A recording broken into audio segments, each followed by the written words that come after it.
Are you guys ready for like one of the most amazing days of your life?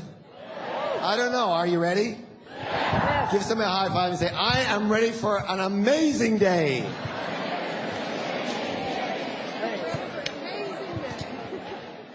One of the things that happened when I offered this program to you is I said that I'm going to bring you some of the people who were my mentors, who changed my life. Yes? Do you remember that? And that's what I do. I get on the phone, I speak to these guys, so I speak to them fairly often. I say, I really want you to come and speak with my participants, my attendees, because you helped me so much. And the gentleman I'm going to bring on right now, when I was about 23, 24, something like that, I was very confused. You know, you do enough drugs, you get confused. That's it, right? No, I'm only kidding, right? And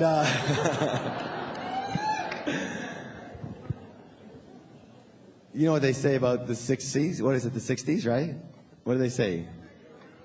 Yeah, if I remember if you were there, right?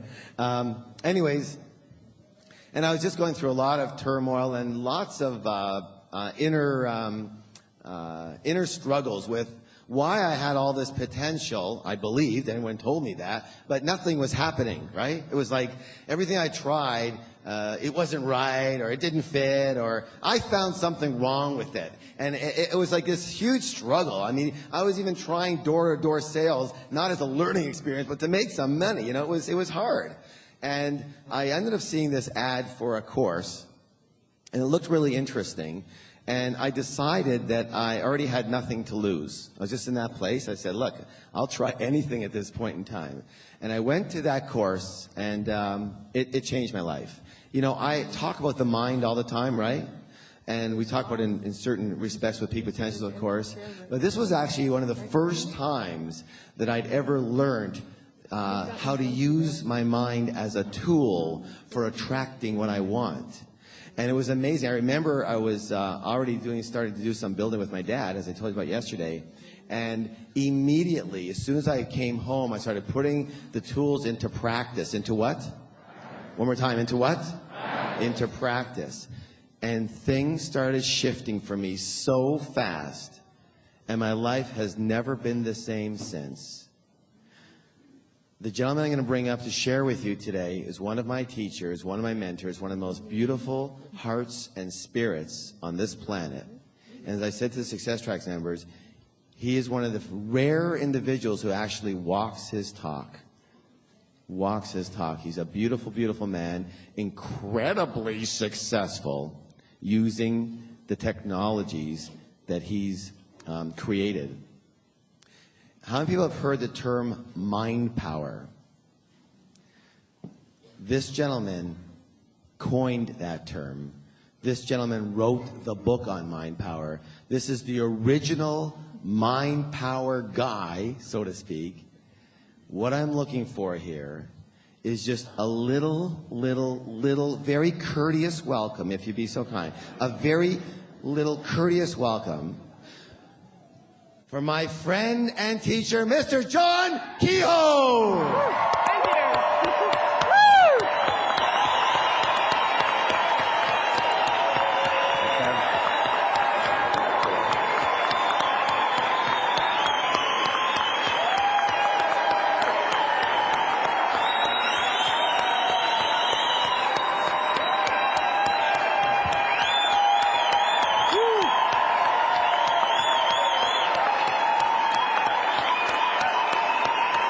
Thank you. Thank you.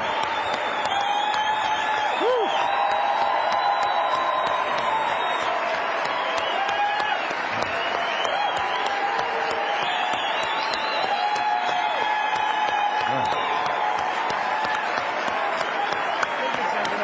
Thank you. Woo.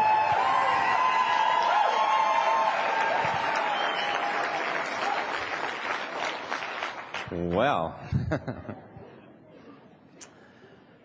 hey, it's great to be here this morning. I got to have a little session, I guess, with the Success Track people on Thursday. We had some fun together. So this morning what I'm going to be talking about is I'm going to be talking about the powers of the mind. And this is a subject that I'm absolutely passionate about.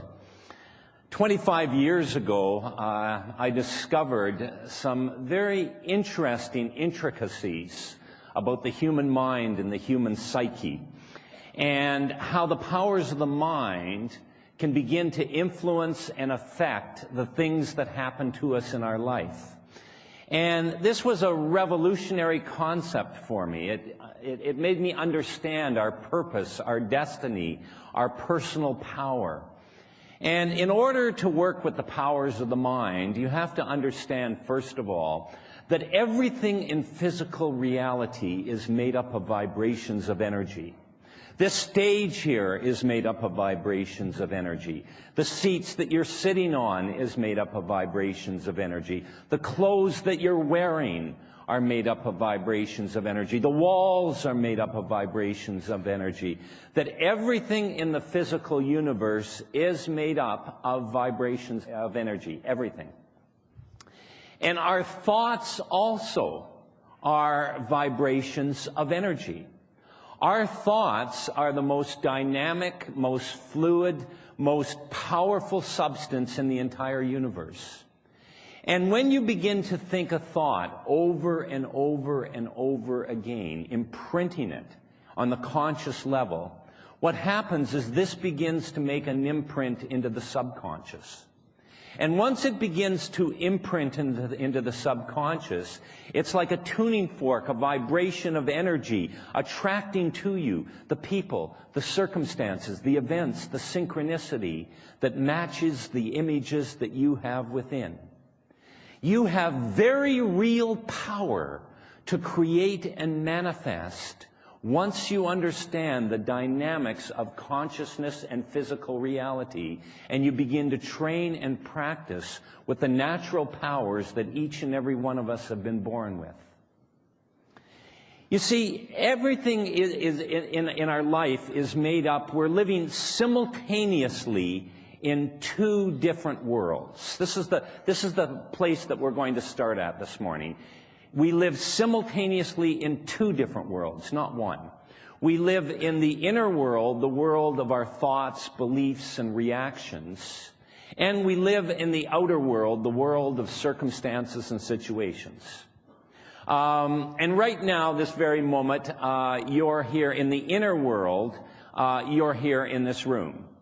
And in the outer world, you're here in this room right now. I mean, you're sitting on the seat, you're here. The outer world consists of me up on stage, the people beside you. All this is happening right now in the outer world. And in the outer world, you're here in this auditorium. In the inner world, you're also here because I have your interest. But if you were to lose interest in what I have to say, if I was to become boring, for example, you might very well remain here in the outer world out of politeness, but in the inner world, you could go to an entirely different place. Maybe thinking about something that happened to you earlier on yesterday, or maybe thinking about what you're going to be doing when you go back home after this conference is over. And we do this all the time. We go to different places in the inner world. I mean, how many times, for example, you're driving your car, and you're sitting there on the seat, and in the outer world, you're in the car, but in the inner world, you're an automatic. You know, you're kind of driving along, and maybe you're thinking about a disagreement that you had with somebody, and you're thinking about what's going to happen when you see this person next.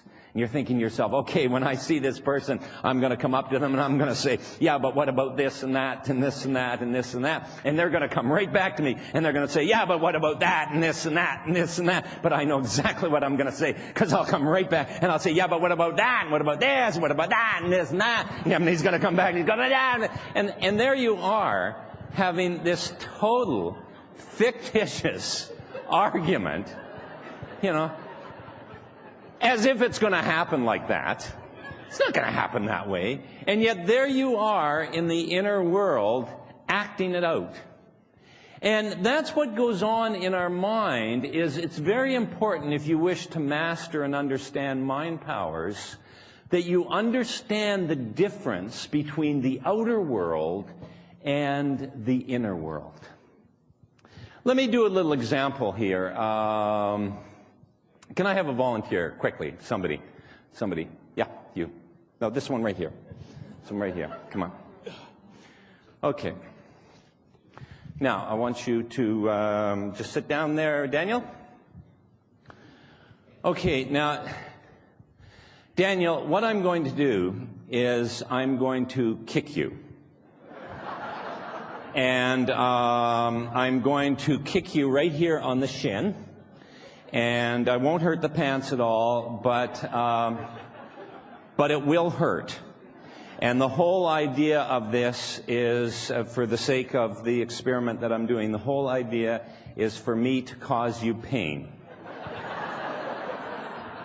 And it will hurt, and it will hurt a lot. Yeah. So just brace yourself. Get the thing there. Okay, now, here, let me get a little run at this, actually. Here. Okay. Here we go. You ready? It might move. Okay. Done. Thank you, Daniel.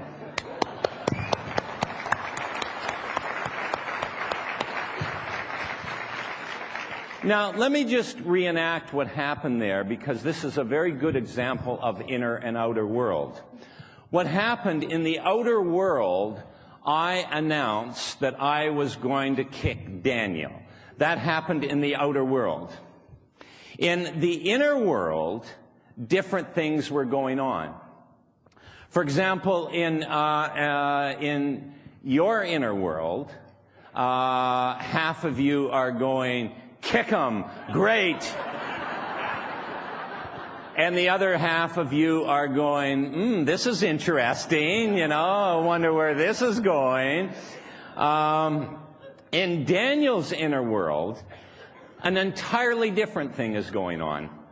I mean, there's a lot of confusion, a lot of apprehension, a lot of fear. Part of them is saying it must be okay, and the other part of them is going, this is really weird. You know, last time I take a front row seat, and I'm never volunteering for anything again. And as I'm emphasizing, you know, I'm going to be causing you pain, and it will hurt a lot, I'm watching Daniel's eyes kind of glass over, you know what I mean? Like, oh God, what am I into?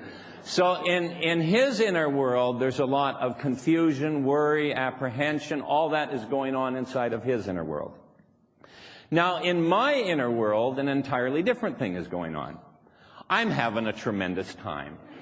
I'm enjoying it. I know the whole thing is not going to happen. I know I'm not going to kick Daniel right now. I know that comes later on in the morning, you know. May as well keep him on edge. You know, so I'm having a great time. I'm enjoying myself. And this is what happens in our life, is that things happen to us in the outer world, and we react to them in the inner world. You know, your boss comes up to you and says, I really like the work you're doing. We're really pleased. We would like to give you a promotion and a raise. Something good happens to you in the outer world.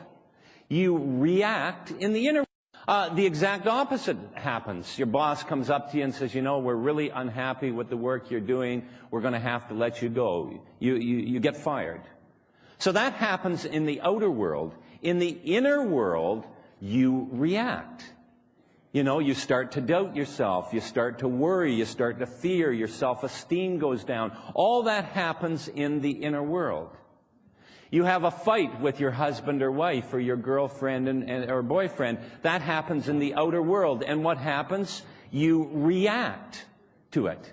Okay, that's it. The thing's over. I don't even know what we're doing together. It's a disaster together. And then you make up.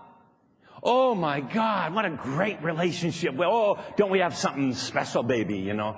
Yeah, you know? and somebody compliments you and says, oh, you're looking really good. I like the way you've done your hair. You know, you get a compliment. I like the outfit you're wearing. You get up. Someone else later on the day comes and says, God, you look like hell today. Are you sick? Are you sure you're not sick? You look terrible. And you react in the inner world to that stimulus. And that's what's going on in our life, is that we're living in reaction. We're living in reaction because nobody has ever taught us, nobody has ever explained to us before that we live simultaneously in two worlds. This is crucial that you get this. Two different worlds. Never think of it as one world that you're living in. You're living in the outer world, the world of physical phenomena, the world of circumstances and situations, and the inner world, the world of your thoughts and consciousness and beliefs and reactions. And what happens is we get transpired, just completely overwhelmed with the outer world. When things are going well in our life, we feel great. When things are going bad in our life, we're super down.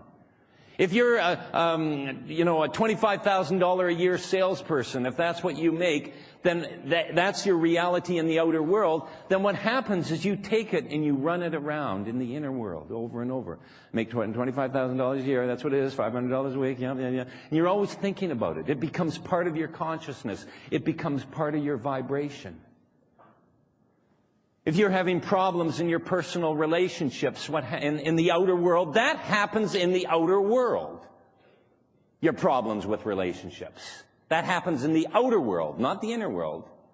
But if it's happening in the outer world, what happens? You run it around in the inner world. Think about, oh God, I'm having so much problems in my relationships. In fact, relationships are really hard to have, aren't they? In fact, I can't think of one person who has a good relationship. Yeah, relationships are really hard. And you're always thinking about the negative aspect of relationships. That becomes your consciousness. That becomes your vibration and energy. And as a result, you have no power. None. Zero. You are caught like a puppet, according to what outer world is dictating to you. And that's what Mind Powers teaches you how to do, is it teaches you to move beyond reaction into personal power. Recognize that we live simultaneously in two totally different worlds, the inner world and the outer world. And learn to distinguish between the two. Learn to understand the dynamics. Each has its own laws. Each has its own dynamics. Each has its own reality. For example, confidence doesn't exist in the outer world. I mean, did you bring some confidence with you this morning? You got some in your purse? You know, confidence doesn't exist in the outer world. Confidence is part of the inner world. Fear does not exist in the outer world.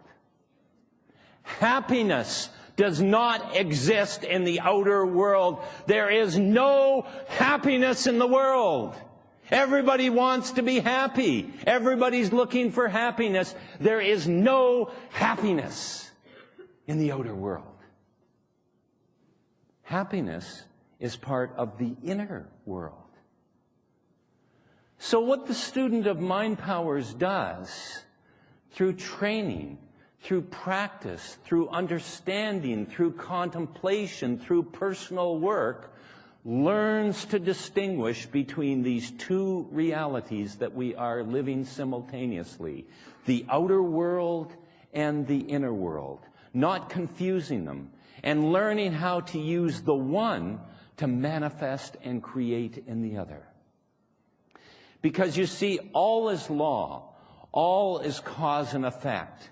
The great law of cause and effect is happening everywhere in the universe, like the planets that are orbiting around our sun, following the same elliptical patterns that they have for millions of years, not changing one iota.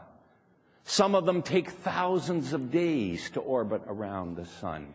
This particular one that we're on takes 365 days to orbit around the sun. And it's all governed by laws. The law of gravity says when I throw this up, it's going to come down. It's a law. The tides of the ocean are pulled in and out twice every day by the attraction of the moon. It's the gravitational pull of the moon that is causing the mighty oceans to ebb and flow. And you can take the most isolated bay here in British Columbia, up in northern British Columbia, maybe up in the Queen Charlotte somewhere, the most isolated bay, and you can predict exactly where the tide is going to be at 2:30 a.m. this upcoming Christmas Day. Because it's all governed by laws. Everything in the universe of ours is governed by laws. The speed of sound is 750 miles an hour. And sound always travels at 750 miles an hour. Not when it feels like it. Not when it's a good mood and up for it. You know, I mean, it's a law that sound travels at 750 miles an hour. My voice is coming to you right now at 750 miles an hour. That clap is coming to you at 750 miles an hour because sound travels at 750 miles an hour. It's a law, and it always travels at 750 miles an hour. Except, of course, when it's underwater. And then it travels at 3,000 miles an hour. Now, what does that mean? Does that mean that it's not governed by laws? No, what it means is that the molecular structure of air and the molecular structure of water is different. And it just so happens that sound travels through water much quicker than it does through air. But it's all governed by laws. The reason that some things are cotton and some things are steel and some things are wood have to do with the way elements bond with one another. For example, when you get different elements bonding in different ways, it shows up as different substances. When you get two hydrogens and an oxygen, H2O, bonding together, that shows up as water. And this is how our physical universe manifests itself, by the bonding of elements. The reason that some people are white and some people are oriental and some people are black, some people have blue eyes, some people have dark eyes, has to do with the genetic chromosomes that you get from your parents. We get 23 chromosomes from each parent, and that's why we look the way that we do. Nature can only work with the material that it has. Everything in our universe is governed by laws. Everything from the infinitely large, from our galaxies that are going to burn out and our great sun's going to burn out in another couple 100 million years, to subatomic particles that collide within one another and form other particles. Everything from the infinitely large to the infinitely small is governed by laws. Everything in this universe of ours is governed by laws. Everything. Except, of course, the things that happen to us. That's all luck. Good luck and bad luck. Some people are lucky. Fate. Does it really make sense that everything in this universe of ours is governed by laws, and we're the one exception? I mean, correct me if I'm wrong, but are not we in the universe too? I mean, we're not living back in the Newtonian age where man was like separate and independent of the universe, like there's the universe and man's separate upon it, acting upon it from afar. Hey, we've come a long way from that. We're in the universe too. We are part of the universe. And if everything in this universe is governed by laws, then I would strongly suspect that there are laws that govern the things that happen to us in our life as well. Only we've never understood the laws. That's why we've called it luck or fate or chance. Oh, there are very specific laws that govern what happens to you in your life. And I'll share with you one of the most important laws that you can ever know about yourself and your life. And that is that you are the cause of everything that happens to you. That you're it. And you might say, well, wait a second, John. You don't know me. And you don't know the things that are going on in my life. I'm certainly not causing these things to happen to me. Well, yes, you are. Yes, you are. You are the cause of everything that is happening to you in your life, that you're it. And immediately when I say that, people start saying, yeah, well, what about that? What about people starving in Ethiopia? What about the people that died in the World Trade Center? What about people getting sexually abused when they're young children? What about them? Yes, what about them? Well, for a moment, I want you just to let that go. And there are very clear answers to that. Very, very clear answers to that. But I'm not going to touch that right now. I'm going to just talk about you. I'm talking to every single person that is sitting here in this seat. And what I'm saying to you is that you are the cause of what's going on in your life. Who and what we are is an accumulation and conglomeration of all the experiences, all the thoughts, all the beliefs, all the reactions, everything that has happened to you ever since you've been a young infant, every experience, your reaction to that experience, every thought, every action, everything that's happened to you in your life has built within you a vibration of energy. And life is always responding to you according to your vibration and energy. I have the John Kehoe vibration of energy, and it creates my John Kehoe reality. Daniel has his vibration and energy, and it creates Daniel's experience.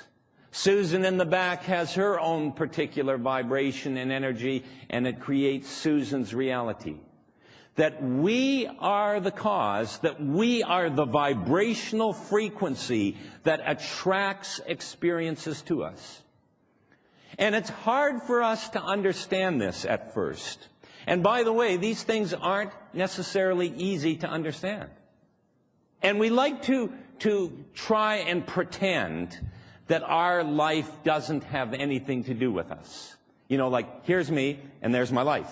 And why is it following me around? Get away. My life has nothing to do with me.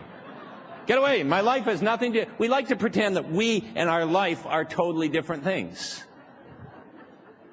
What do you mean your life has nothing to do with you? Your life is a reflection of you.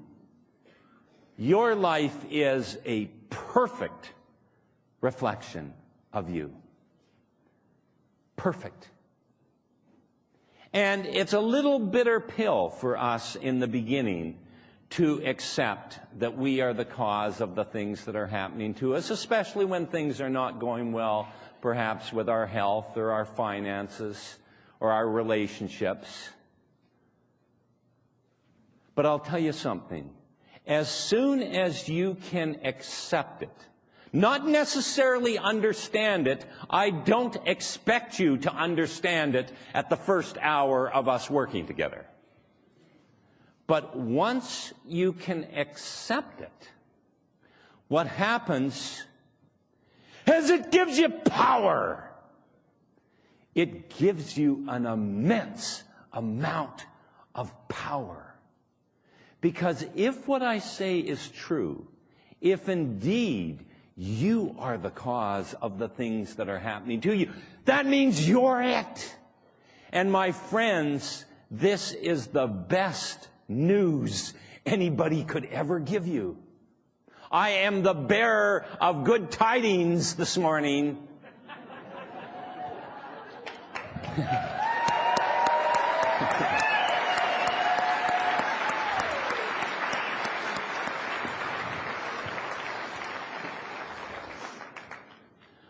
What I want you to be is I want you to take into this study of mind powers, and I hope from this morning's talk that you're going to pursue it further and really get to know and understand how mind powers work. What I want you to do is I want you to take into your mind power exploration the attitude of the scientist, of the experimenter, of the philosopher, of the adventurer. And be prepared to let go of new and old concepts and beliefs that are no longer serving you. And one of the most impotent beliefs that we can have is that life has nothing to do with us, that it happens abstractly. There's nothing abstract about it at all. You know, for the longest time, science believed that, first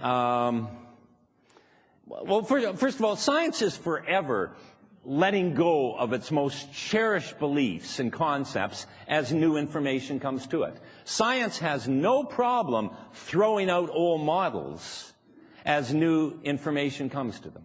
They're doing it all the time. They're constantly, reinventing and rediscovering what reality is made up of. For example, for the longest time, mankind believed that the Earth was the center of the solar system and that the sun revolved around the Earth. And it's very easy to see how they believe that. You know, because when you wake up in the morning, the sun's over here. At, lunchtime, it's over here. In the evening, it's over there. It certainly appears to us that the sun is moving. Just like it appears to us that it's luck and fate and chance, the things that happen to us. I agree. That's the way it appears to our senses. And yet, in the 16th century, along came a man called Copernicus. And through his mathematics and through his telescope, he proved absolutely that it wasn't the Earth that was revolving, or rather, it wasn't the sun that was revolving around the Earth, but it was the Earth that was revolving around the sun. And now, I believe that. Everybody here believes that. I mean, I have no doubt. I have no doubt that the sun is moving around the sun. But I don't know about you. I have never once seen this planet move. I haven't. Never once. And yet every time I look up into the sky, I see the sun in a different place. Providing it's there. It is Vancouver. You know, so what happens is that I believe that the Earth is revolving around the sun, even though it defies my senses. I believe something that defies my senses. And yet I believe it. I really do believe it's the Earth going around the sun. Makes no sense, but I believe it. So believing something that defies your senses has a precedent. And I'm asking you to believe something else that defies your senses. I'm asking you to believe and accept that you are the cause of the things that are happening to you. That you are a vibrational frequency in the web of reality that is causing everything to happen to you. You're it. And I'll tell you, this is fabulous. Yes, it's a little bitter pill in the beginning, but once we get over that aspect of it, we can begin to move with such personal power, manifesting and creating in ways that I'm going to show you. You know, Einstein's most famous equation of E equals mc squared. What Einstein is explaining in that is he's equating energy and matter. He's saying energy and matter are a constant. That if something appears to disappear, it's really transposed and reappears on a different energy, a different dimension. For example, you have some wood, and you burn the wood. Okay, what happens? The wood disappears. But as a result of burning that wood, it creates heat. And the amount of heat is exactly proportionate to the amount and type of wood that is burned. It is all governed by laws. You have a mouse that's running down into the forest, and an owl sees this mouse, and it comes down and it pounces on the mouse and eats it. No more mouse. Mouse is gone. But as a result of eating the mouse, the owl gets to fly around and hoo, hoo, hoo. What a pitiful owl imitation that was. You understand what I'm saying, though. The owl gets to live as a result of eating the mouse. And that's what Einstein is saying. Einstein is saying that we live in a universe where all is cause and effect, where all is law. So if this is the type of universe that we live in, what I would like to know is, what is the effect of thinking thoughts? What are these very mysterious things called thoughts that are going on in our mind each and every day? And what you're going to find out is, much to our amazement, and I've been working in this field 25 years now, and I am still in awe of the power of thought when understood and directed in ways that I'm going to teach you. Thought is the most incredible substance, but we never get to experience it with our mind vague and diffused and thinking thousands of thoughts the way it naturally does. So what you need to do is you must become aware of how your consciousness works. And there's three interesting features that I want you to know about the conscious mind right now. First of all, let me say that the beginning of all wisdom is when you realize how much you don't know. That's the beginning of wisdom. When you can say to yourself, quite honestly, that there is so much I don't know, and really mean it, that is the beginning of wisdom.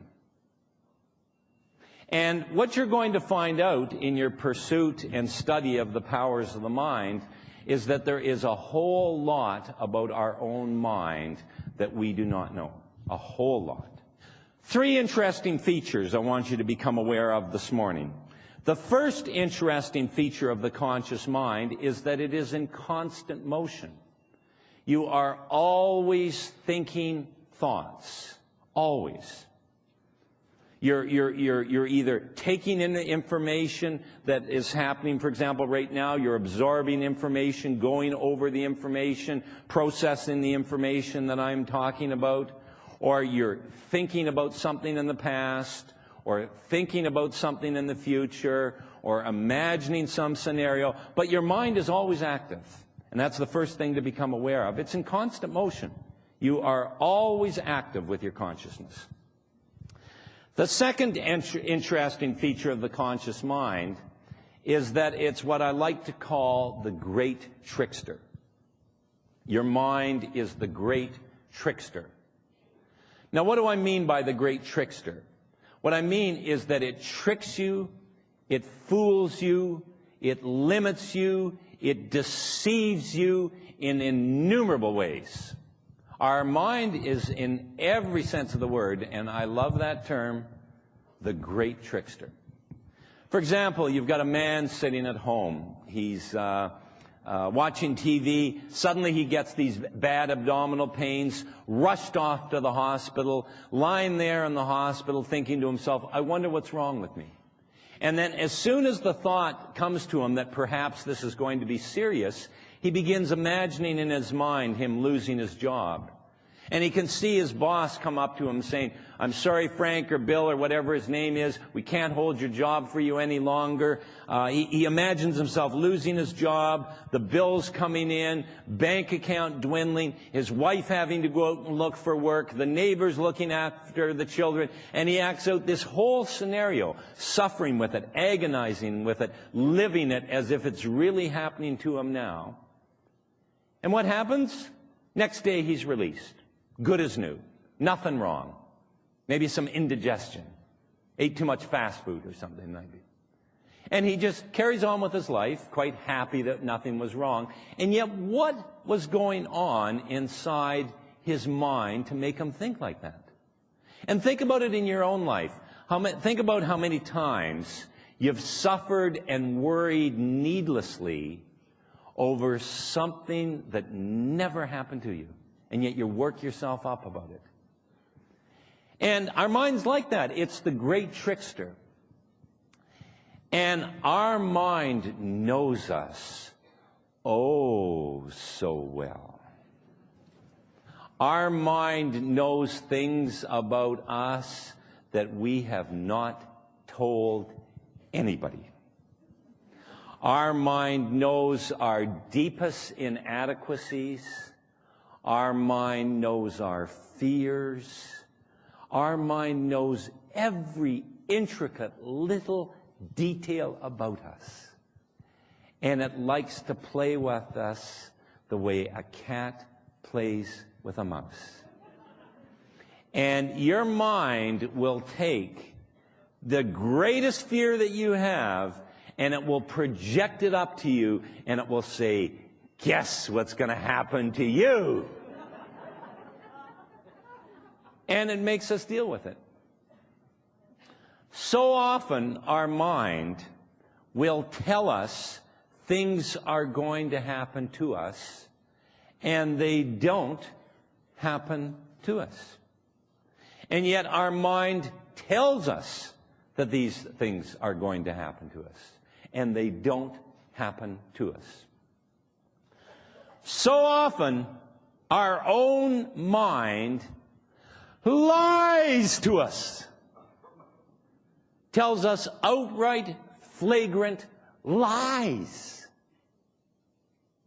that we can't even believe what our own mind tells us.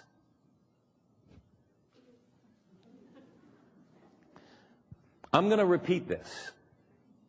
I'm going to repeat it because if you get this, if you truly get this, this is the first step to personal power. And that is that you can't always believe what your own mind tells you, because your mind is the great trickster. It will trick you, it will fool you, it will deceive you in innumerable ways. And from this point on, we begin to doubt our doubts. From this point on, we no longer have to listen to every single thing that it says, because we can say to our own mind right now, is that you, great trickster? Aha, who told you about that? Well, it just so happens that that's the dynamics of who and what we are and our consciousness. And how has it happened? It's happened very simply. It's happened because our consciousness is not working the way it was designed. Our consciousness, through neglect is running. The third interesting feature of the conscious mind is that there is a lot of useless thought going on inside it. Useless thought. What do I mean by useless thought? Fear is useful thought. You know. Now, let me qualify that. There's a role and place for fear in our life. For example, if you go to the zoo, it is a very good, healthy fear that you don't jump into the lion den. You know. If you didn't have that fear, you might end up being a little living example of E equals MC squared. You know. So I mean, fear has its role and place in our life, but that's not what I'm talking about. It's like we're afraid to approach somebody that we don't know, afraid to try something new, afraid of what might happen to us in the future. There's a lot of fear in this consciousness.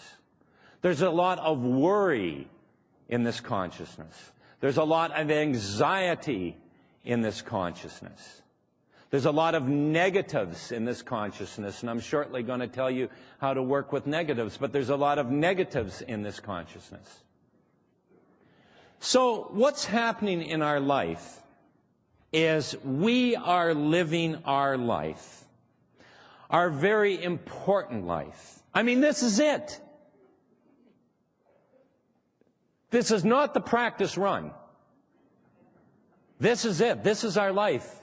And it's a very important life, and we are living this life through a mechanism that is in constant motion, through a mechanism that is tricking us, lying to us, deceiving us, through a mechanism that has all this useless thought going on inside us. And that is the lens through which we perceive our life and our world. And so what happens? We wake up in the morning, instantly our mind goes on, we begin thinking thoughts, and all these thoughts are happening to us, and what am I going to do with my life, and what's going to happen? And then we're at work, and we have a personal problem at work, and then, you know, maybe I should just up and quit this job, I don't even know what I'm doing with this job, you know, but hey, maybe that's a great trickster, I don't know. Actually, that's the problem, and then we got all kinds of things, you know, and going, I'm thinking about vacation, then I'm thinking about this, and then you can go home and have a little fight with the wife, and I don't know if there's going on, but hey, we make up, and then everything's fine, and all the, I don't know what I'm doing, and I've got so many projects at work, and then you get up in the next morning, the mind's going all the time, all these things happening, and some of them going, actually, I'm feeling quite good this morning. And then something happens in the afternoon, I'm really down in the afternoon.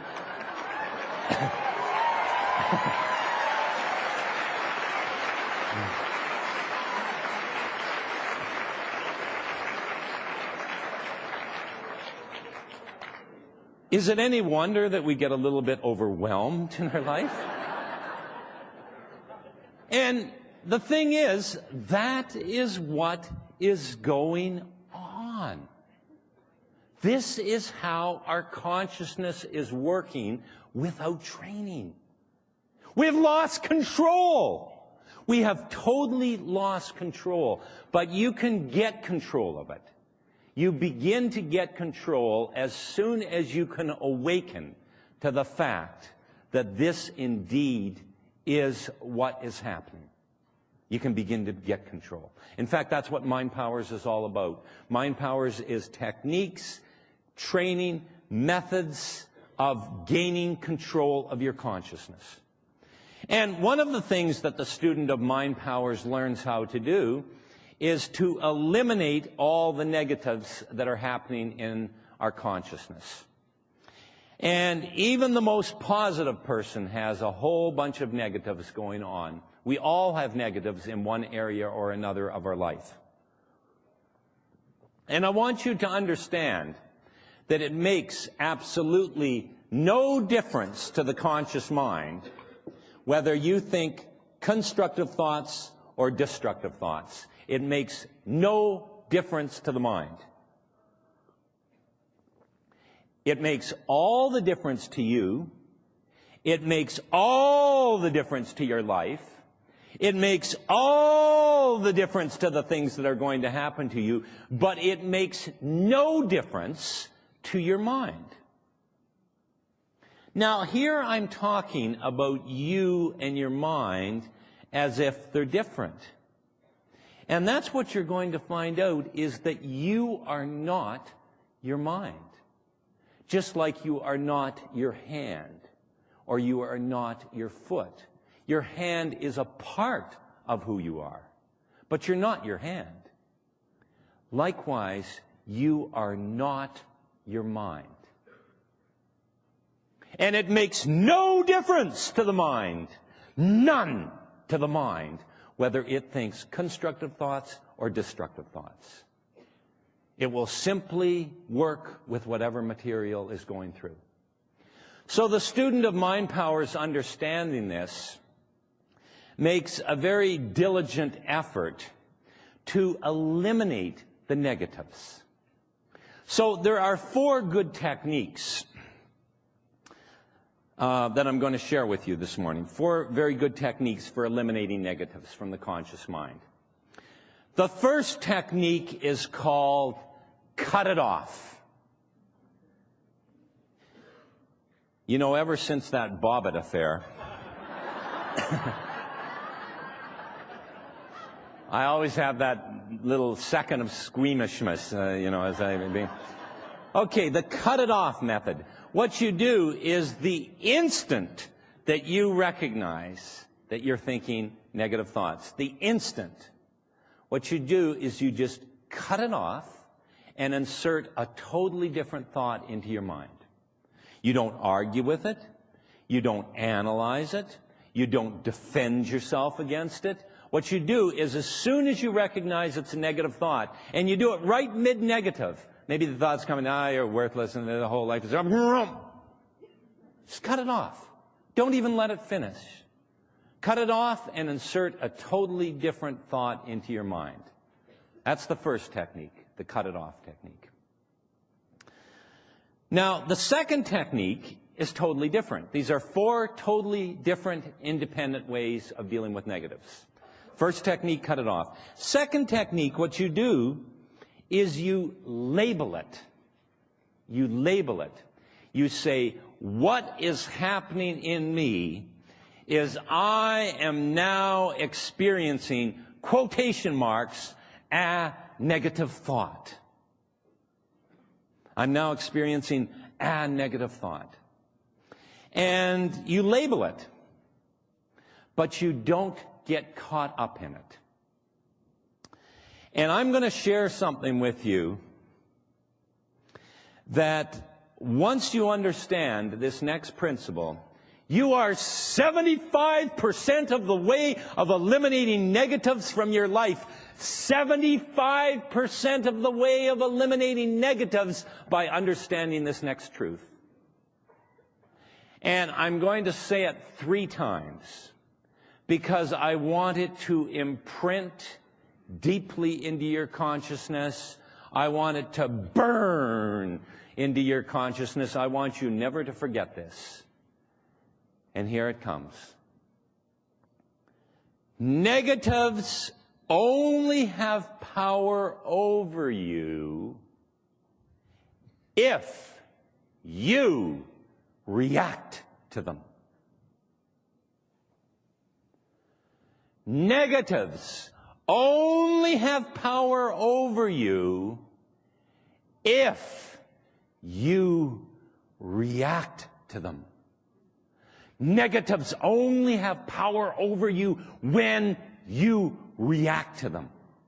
If you cease to react to the negative, it has no power over you. You see, negatives are like psychic leeches. Negatives get their power from you. That's where they get their power from you. Like when the negative comes to you and you go, oh my God, what's going to happen? Oh, if that ever happened, oh, I can just see it happening. It's got you. It draws its power from you. If you cease to react to it, it has no power. So when the negative comes to you, what you do is you immediately label it. You say, okay, what's happening inside me is I am now experiencing, quotation marks, a negative thought. And you keep reminding yourself, it's only a negative thought, it's only a negative thought, it's only a negative. And maybe it's this great big monster negative, and you have to kind of dance around it like, whoa, look at that. Whoa, it's only a negative thought. Whoa, it's only a negative thought. Whoa, it's only a negative thought. It's only a negative thought. It's only a negative thought. You know, you might have to dance around it in your mind a little bit, but you keep reminding yourself that it's only a negative thought. It has no more power other than what you give it. The third technique is exaggeration. And in the exaggeration technique, what you do is that whatever the negative is, you exaggerate it into ridiculousness. And the key is ridiculousness. Like, let's say that you're a salesperson. And you're out in your sales calls, and suddenly the thought comes to you, what's the use? I'm not going to make another sale today. I'm not going to make any more sales. I know that. And then you catch yourself and say, wait a sec, that was a negative thought. And isn't it wonderful? Isn't it wonderful to know that our mind is the great trickster? Isn't it wonderful to know that it will trick us sometimes so we can catch it? And that's what's going to happen to you now. You'll catch your mind simply throwing nonsense up at you. You'll say, okay, it's a negative thought. That's fine. I know how to deal with it. I think I'll use the exaggeration technique on it. And in the exaggeration, whatever it says to you, you exaggerate it into ridiculousness. You say, that's right, I'm not going to make another sale today.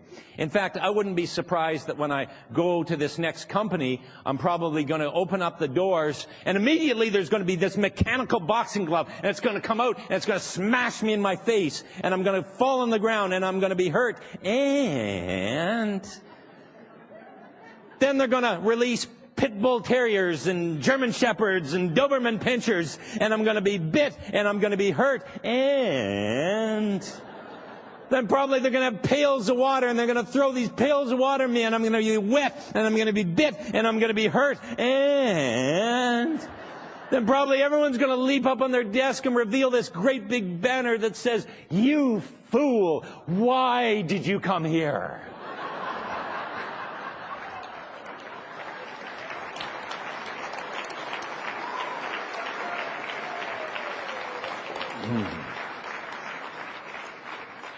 Now, that's ridiculous. But when you do that, what happens is it takes the power away from it. Because once again, let me remind you that negatives only have power over you if you react to them. So any method that you can keep to reacting from it will keep it from having power. Let me give you another example of the exaggeration. Let's say that you're at home and you're throwing a dinner party for, 6 or 8 people, and you're right in the midst of trying a new recipe. And you're halfway through the recipe, and suddenly the great trickster gets working on you. What's this? Trying something new with all these people coming over? Are you crazy? Look at the thing's not working out at all. It's going to be a disaster tonight. And then you catch yourself, because that's part of mind powers, is being aware that the great trickster exists inside us. And we say, okay, it's just the great trickster. It's just negative thought. I think I'll use the exaggeration technique on it. So you say, that's right, it's not going to turn out. In fact, I wouldn't be surprised if this whole concoction boils out over the saucepan. It's going to go all over the stove. It's going to go all over the kitchen floor. I wouldn't even be surprised if it goes out it leaves the kitchen. It's going to go out into the living room, all out over the rug. In fact, I think it's probably even going to leave the house. It's going to be out on the street. There could even be a bad car accident. I might even be in the paper tomorrow. Cooking accident causes death.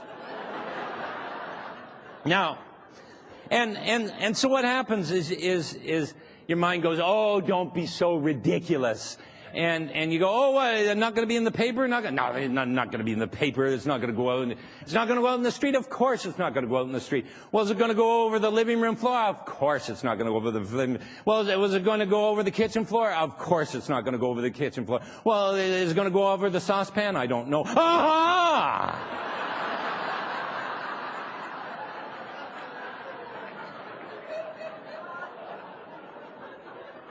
It doesn't know.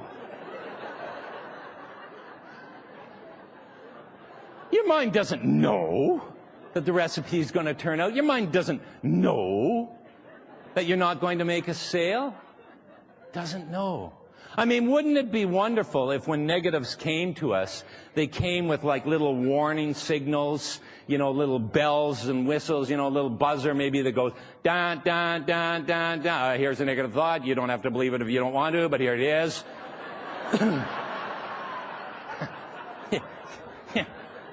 I mean, wouldn't that be great? But they don't. When negatives come to us, they come like the voice of God.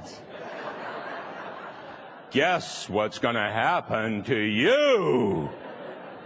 And they project the most horrific circumstances into us. The fourth technique is to counteract the negative with the exact opposite. Counteract the negative with the exact opposite. So whatever the negative is, you counteract it with the exact opposite. When the thought comes to you that I'm not going to make another sale, you counteract it with I am going to make another sale today.